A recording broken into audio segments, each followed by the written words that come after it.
মুহূর্তে আমাদের রিজনে মেজর কোনো ওয়েদার সিস্টেম নাই, তবে নর্থ ওয়েস্টার্লি উইন্ড রয়েছে, খুব একটা স্ট্রং নয়। এই উইন্ডগুলো আসছে কিন্তু Bihar, eastern parts of UP, Sikkim হয়ে। ফলে তাপমাত্রা এখন নর্মাল আর নর্মাল থেকে 1 ডিগ্রি উপরে কিন্তু চলছে। আমাদের রিজনে যদি বলি 5 থেকে 7 তারিখ দেখছি চান্স যে একটা পশ্চিম ঝঞ্ঝার আমাদের ইস্টার্ন ইন্ডিয়াকে আফেক্ট করবে, বিশেষ করে ঝাড়খণ্ড আর ওয়েস্টার্ন পার্টস অফ আমাদের সাউথ বেঙ্গলে কিন্তু চান্সেস রয়েছে আফেক্ট করবে। ফলে যদি বৃষ্টি বলি, প্রথমে নর্থ বেঙ্গলে দার্জিলিংয়ে চান্সেস রয়েছে আজ থেকে আগামী 5 দিন লাইট রেন বা স্নো হওয়ার একটা পসিবিলিটি রয়েছে। সাউথ বেঙ্গলে যদি বলি আজ, আগামীকাল, তারপরের দিন বৃষ্টির সেরকম চান্স নাই, ড্রাই থাকবে।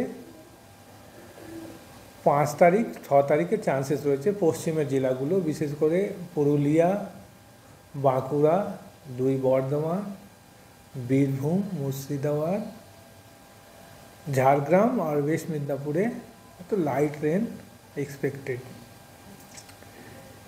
এই যে বলছি 5 থেকে 7 তারিখে উইন্ডগুলো কিন্তু ইস্টার্লি উইন্ড থাকবে। এই উইন্ডগুলো কিন্তু বে অফ বেঙ্গল থেকে যাবে ভিতরে, ফলে চান্সেস রয়েছে যে আজ কাল যেটা বলছি, যদি কলকাতা স্পেসিফিক খুব একটা বলি 15 ডিগ্রির কাছাকাছি থাকবে।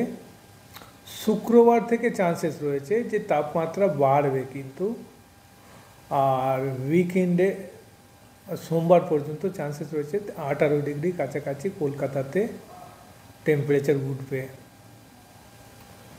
তবে এই যে 5 থেকে 7 বলছি অ্যাক্টিভিটি হবে, রেনফল অ্যাক্টিভিটি, যদি এটা পুরোটাই চলে যায় চান্সেস রয়েছে যে 10 তারিখ থেকে কিন্তু আমাদের সাউথ বেঙ্গলে তাপমাত্রা কিন্তু কমতে শুরু করবে। মোস্ট প্রবলি যে চান্সেস রয়েছে যে সেকেন্ড স্পেল আসবে, তো 10 তারিখের আগে সেরকম চান্সেস নাই। নর্থ বেঙ্গলে একই অবস্থা, এখন টেম্পারেচার নর্মাল বা নর্মাল থেকে 1 ডিগ্রি উপরে চলছে।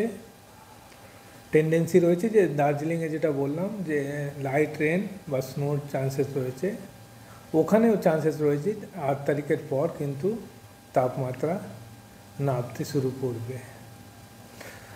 কলকাতাতে পরিষ্কার আকাশ, সকালের দিকে কুয়াশা থাকবে, তাপমাত্রা যেটা বললাম আজ কাল পরশু 15 ডিগ্রির কাছাকাছি থাকবে।